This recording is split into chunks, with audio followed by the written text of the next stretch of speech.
Happy to welcome to the Sunrise Morning Show Aykan Erdemir. He is a former member of parliament in Turkey, now works with the Foundation for Defense of Democracies, and he will be the next presenter for the In Defense of Christians webinar series.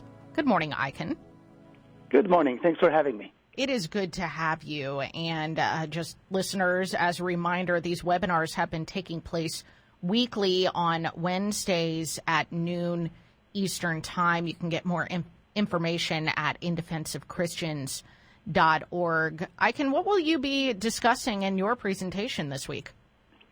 I am focusing on the alarming state of freedom of religion or belief in Turkey, and particularly the persecution and scapegoating of Turkey's religious minorities. Well, take us through that a little bit, particularly, our audience here is particularly interested in the Christian population in Turkey. How have they been treated in recent years? Turkey is really an outlier country within the NATO alliance. Out of the 30 member states, Turkey is the only country singled out by the U.S. Commission on International Religious Freedom for its ongoing persecution of its minorities, of its religious minorities. And Christians and Jews are at the top of the target list. In fact, when we take a look at the state of religious freedoms in Turkey, we see that Turkey's Christian minorities, just like the Jewish minorities, are now captive communities. That is, they are now expected by the government to partake in various spectacles of tolerance to whitewash the government's persecution of Christians so that Ankara, can have better image abroad. So I call this a more egregious stage of religious persecution where you not only discriminate against Christians, but you also expect them to help you whitewash those crimes. So that, I think, is one of the saddest states of persecution. Well, you mentioned that the U.S. Commission on International Religious Freedom recommended Turkey to be a country I don't remember if they recommended them to be on the special watch list. Special watch list. Correct. Yes. So Turkey is not on the State Department's special watch list of countries. Of course, they receive the recommendations from the commission, but do not necessarily follow them. We've talked about that issue as it concerns Nigeria as well. I'm wondering, is Turkey's membership in NATO really serving as a shield for them in this regard? That's definitely how Ankara has been using it, but this in no way gives, I think, the State Department the grounds to look the other way. Because over the years, USCIRF has repeatedly recommended Turkey to be put on the special watch list, and the State Department simply provided Turkey with a culture of impunity. And I'm sure our audience members have followed very closely the recent kind of forced conversion of Hagia Sophia from a museum into a mosque by the Turkish president himself, and the rhetoric that accompanied it, which was all about conquest, the right of the sword, this discriminatory language which has relegated Turkey's Christian citizens to subjects of, an Islamic empire. This is a neo-Ottoman way of trying to reconfigure the Republic of Turkey, which is a secular state with separation of mosque and state technically.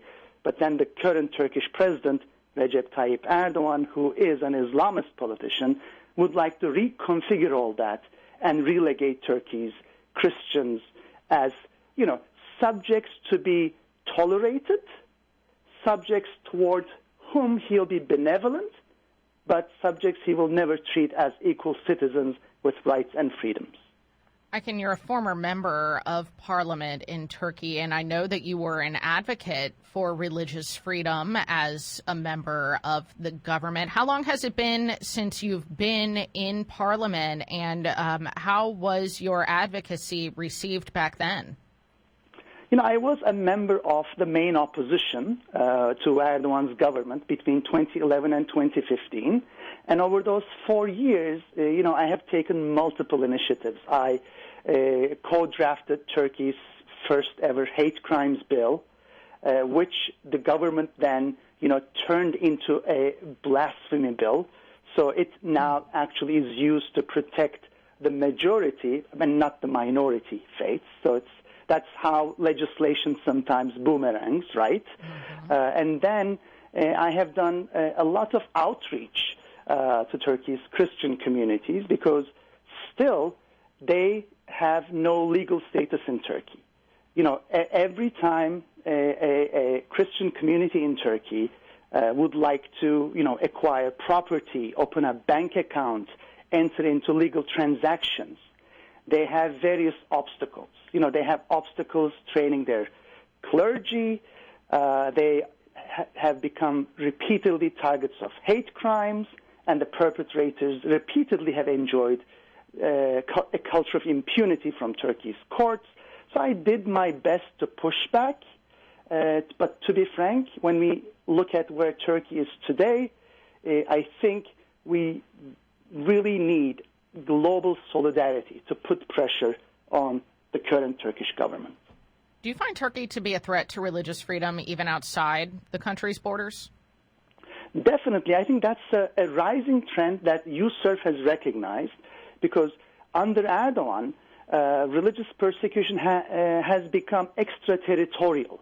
That is, now we see Turkey's proxies, for example, Syrian Islamist proxies, go after Christians and Yazidis and also, Kurds in northern Syria. We have seen this in Libya. We have seen Turkey moving Syrian, mercenaries to Libya. We have seen Turkey moving Syrian mercenaries to Nagorno-Karabakh. So this is now becoming a more of a global issue as Erdogan remains one of the key patrons globally of Hamas and the Muslim Brotherhood. So definitely this is not just a Turkey-bound problem. We've been talking to Aykan Erdemir. He's a former member of the Turkish parliament, works now with the Foundation for Defense of Democracies, and is the next presenter for the In Defense of Christian webinar series. Go to indefenseofchristians.org to get more information. These have been taking place on a weekly basis, and Aykan's is tomorrow at noon Eastern time. Aykan, thank you so much for your time this morning. Thanks for having me. Absolutely.